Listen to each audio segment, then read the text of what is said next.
But the question now is, if LeBron wins the chip this year, is he back in the conversation with Michael Jordan as the greatest of all time? Stephen A.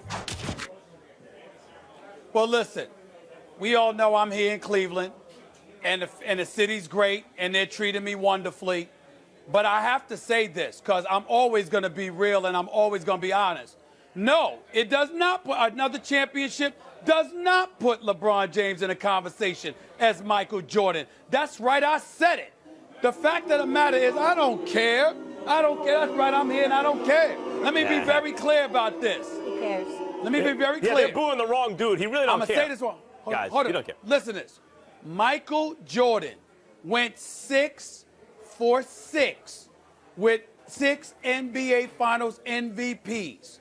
He does not have 4 NBA Finals losses. Now, 2 of them I don't even count against LeBron James. I don't count the first loss to the Spurs in 07 against LeBron James. I really, really don't. And I don't count the one a couple of years ago against Golden State. That man was by himself. He had no help.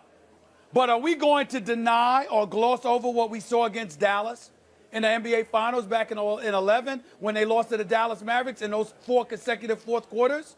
Are we going to deny what happened against the Spurs? Those are legitimate losses, even though Dwayne Wade wasn't 100%. It's still legitimate losses because you had a good enough team to not go down in 5 games and get outscored by 70 points along the way.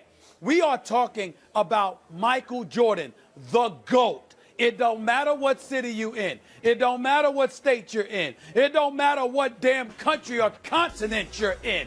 When you say Michael Jordan, that is that.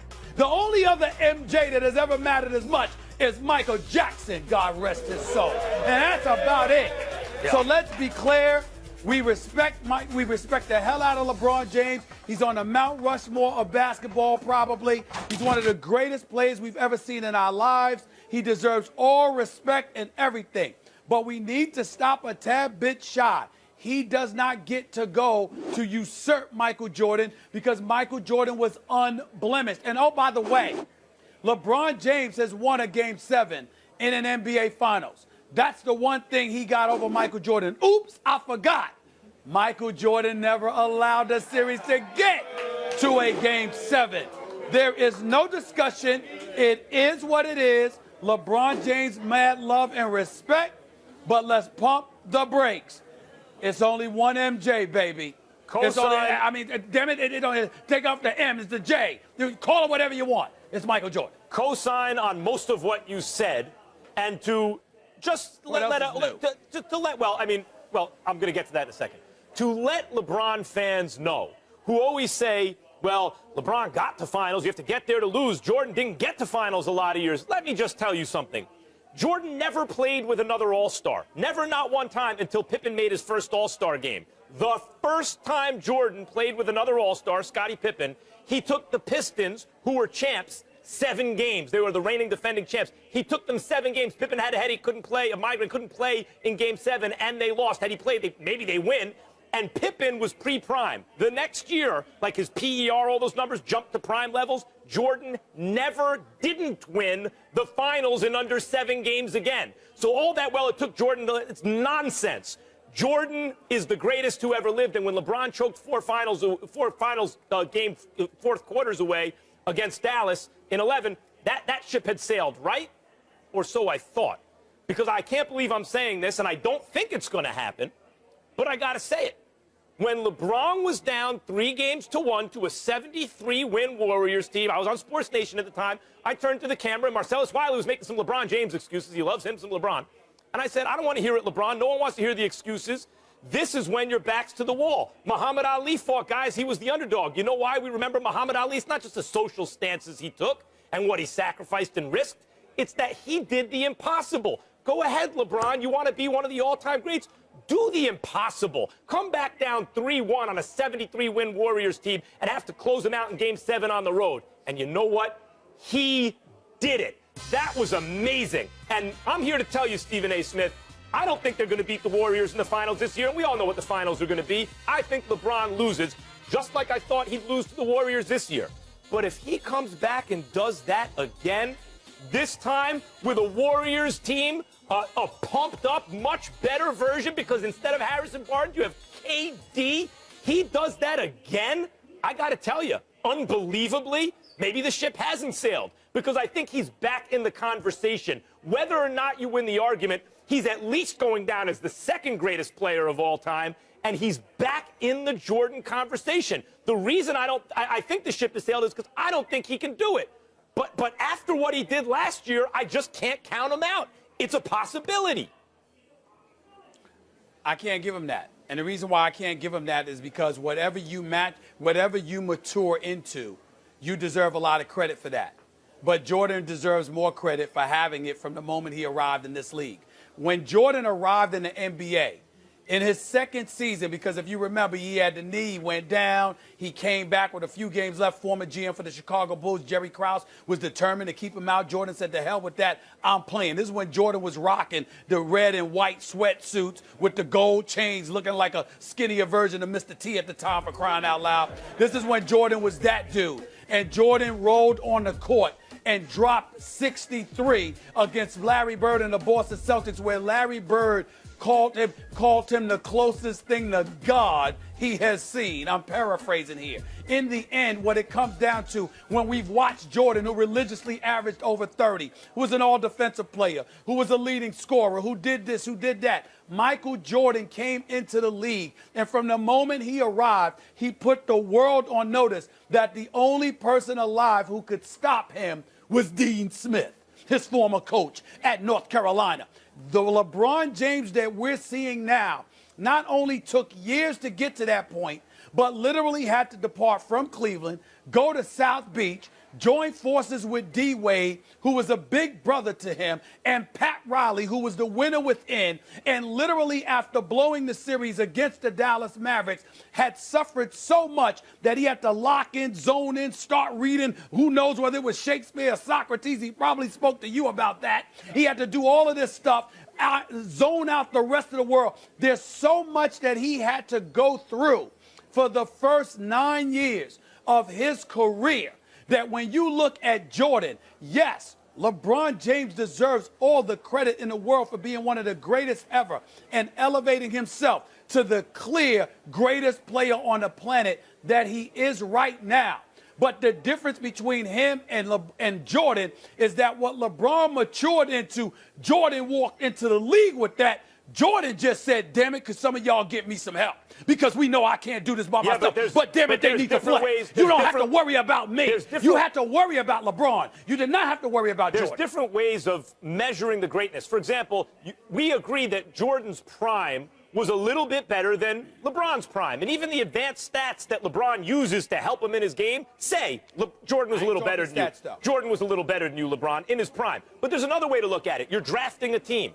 You want to win as many championships as possible with someone you take. LeBron James didn't take time away from the game.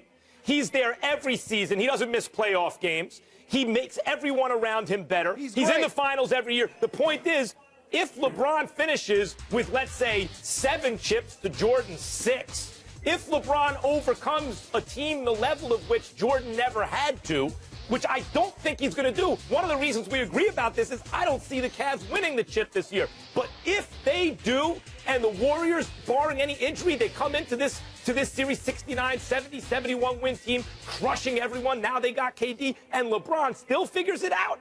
That's, the best Muhammad. Let me help you out here. The best Muhammad Ali people ever saw was Ernie Terrell or Cleveland Williams in the late 60s when Ali was in his physical prime. But the greatest Ali anyone ever saw was when he overcame George Foreman.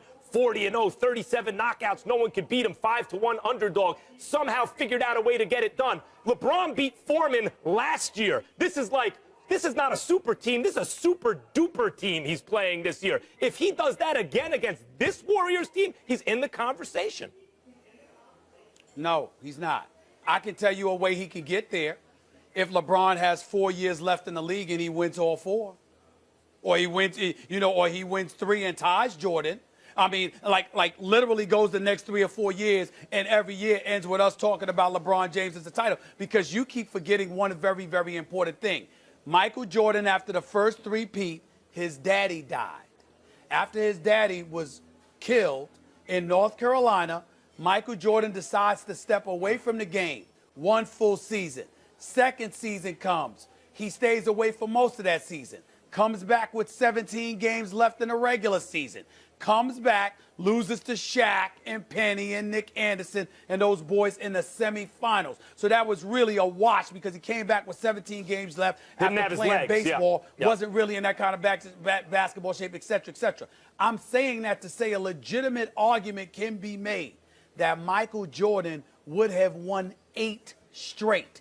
Beating the Lakers with Magic Johnson, beating, the Phoenix Suns, beating Clyde Drexler and Terry Porter and the crew in Portland, beating Sean Kemp before he became Sean Klump, Sean Kemp along with Gary Payton, beating the Utah Jazz with Karl Malone and John Stockton twice. Would have beaten Olajuwon in Houston. Of course. And one last thing about Jordan, when he came back the following year, they had a rematch with the Magic, Shaq, young Shaq, Prime Penny, crew deep, the whole thing, 60-win team. They swept the Magic, and then in the finals beat a 63-win, I think it was, Seattle team in the finals. But Jordan never had to play a team as good as these Warriors. I think we can agree about that.